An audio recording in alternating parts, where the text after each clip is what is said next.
Yeah, are there any particular albums that stick out in your head that you would take along with you for the ride? Yes, I would definitely take.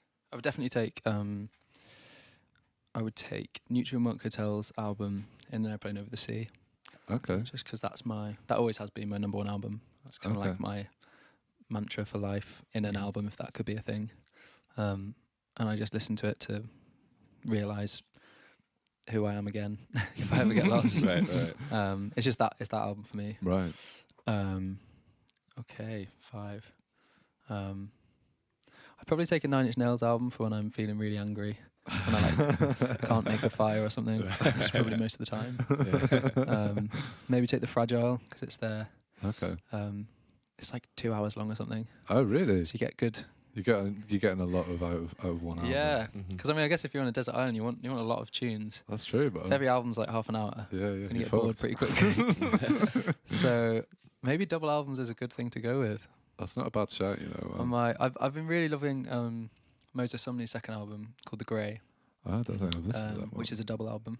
Nice. So might just take that. Yeah. So it's kind of and there's a lot in there. It's very dense, right, musically and lyrically, and but yeah, that I'd definitely take that.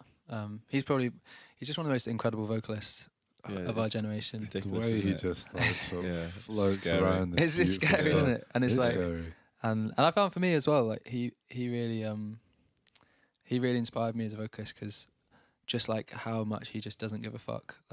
Because I think at music college there was often like, as much as everyone was pushed to like push their musicality. There's also, I think in the music community a lot, there's this thing of like, yeah man, be tasteful, like don't do too much, you know. And everyone's always like, come on man, just like be appropriate. And he's just like, no, fuck you. I'm gonna sing whatever I want, and it's so like liberating to listen to. And maybe sometimes it is a bit much for some people, but you're watching someone who doesn't give a fuck, and that's so inspiring. And you hear it, and occasionally like one of the runs will just hit, and you're just like, ugh. Yeah, exactly. And it's nice, and also just like exploring the different parts of his voice as an instrument. Like he'll be like way down in the depths of his voice, and then he'll suddenly jump like 2 octaves, and it's like listening to a tuba than a flute. And he uses it like an arrangement, and it's just he doesn't. There's no rules that he follows vocally. Yeah, he's got like a whole orchestra in his voice, just ready to go. It's amazing. Yeah, you just let people just let it flow out of them as well. You know, that they're just not giving a fuck, because there's a different level. You can go around telling people you don't give a fuck, but to actually not give a fuck, you know. And it's amazing. And I'm sure you've had that I've had that playing guitar where you actually notice that you don't give a fuck anymore. But then suddenly it sounds 100 times better. When you're just Just let it loose, man. Fuck you. And doing that in front of people, because people like that. People like.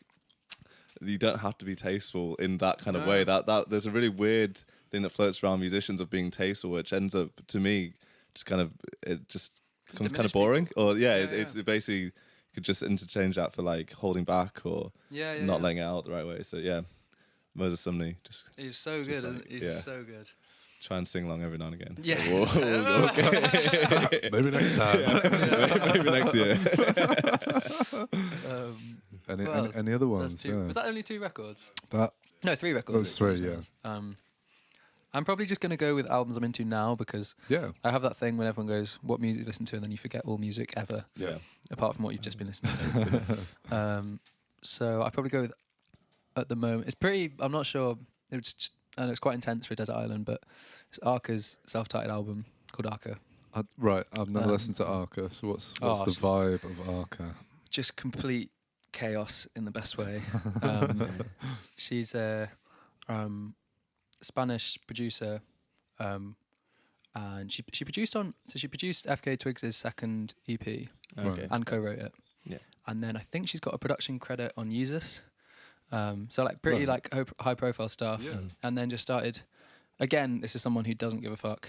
Probably like in the most, probably taking it even further than Moses Sumney, because a lot of it is like unlistenable. Like she just released an album with 100 songs in it, and it's like 5.5 hours long. Whoa. She just writes music all the time, and this record, she made it. She also co-produced a lot of Bjork stuff. I think the latest Bjork record she co-produced and wrote and featured on a lot of the tracks. But yeah, and that through working with Bjork, she was inspired to sing, and she's a trans woman. She at that time, I think she still identified as a man. Right. And her like artistic journey is very much reflected like her personal journey, which is kind of incredible. And that record, she's got this beautiful, deep, like almost kind of like sounds baroque, the melodies. Okay. And then you've got like screaming feedback guitar and this like insanely chaotic, visceral electronic beats. And it's like, it's one of those electronic producers where it feels so real and organic, like acoustic instruments. Yeah. But equally, every single drum sound, every single synth sound, I can't place it to an instrument or a drum. None of the drum sounds sound like they came from a drum machine. Right. And I was like, well, have you sampled every note? Is all of this music original? It's like with Aphex Twin. It's like, have you just spent 6 months making your own orchestra that you then use, and it sounds like that. Right. And it's kind of like, I found it very difficult to listen to at first. Right. And it's one of those, as you chip away at it, you just notice more and more and more. So I'm well into that at the moment. Yeah, awesome. Is that 4? That's 4. We've got 4. One more sweet little album. I feel like I definitely need a chilled album. I know that, man. Really manic. Yeah, you got pretty intense. when the boat finally pulls up and like, where's Charlie? Just like,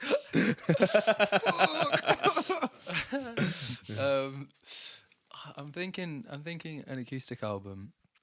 I've got a record player and I've got a lot of Joni Mitchell records, and that's kind of my go-to. Right. I don't know. Would it be a Joni record? Maybe Blue by Joni Mitchell or Ladies of the Canyon. Right. Okay. She just kind of soothes my soul a bit. yeah, that guitar sound, man. It's so good. How does she do it? I don't know. Sounds better than any other guitar I've ever heard. Yeah. I think I'll go with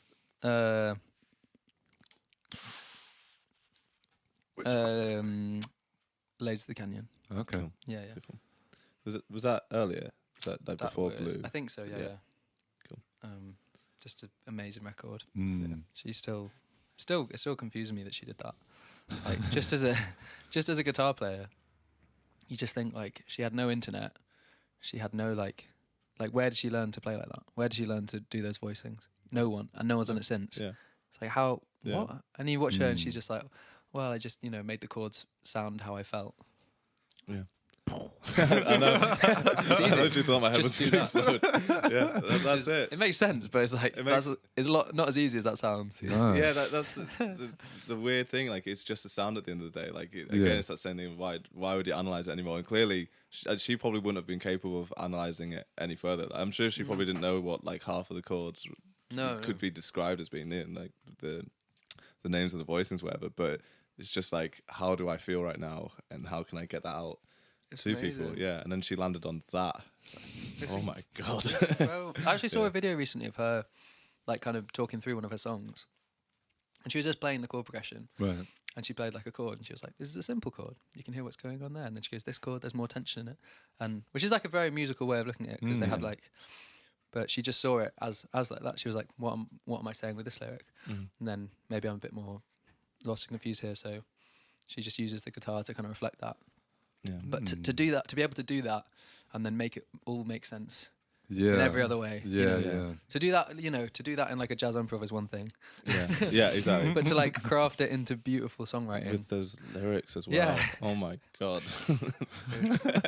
Yeah, all the same, and then the singing as well. Yeah. Like, come on. Yeah, she's Come ridiculous. on. Isn't she? Yeah. She is. Yeah. She's a god. I think A Case of You is just that song blows my mind every time I hear it. It's incredible, isn't it? Yeah. It doesn't even sound like a song anymore. It sounds It's a gift from exactly. It's like just so like transcendent at that point. Yeah. I could go on about it all day, man, but I won't. I feel like I won't bore you guys. Yeah, I feel like I've not delved down the Joni track You should do deeper it, man. on Just sit down when you've got nothing else to do. Right. Put it on and just stay with it the whole way through. And yeah.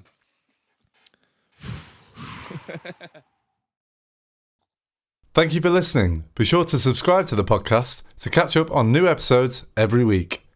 Also, check us out on our Facebook and Instagram at RecRooms, where you can find out about our other exciting music series. We also have this and all our other episodes of the podcast up on our RecRooms YouTube channel for your viewing pleasure.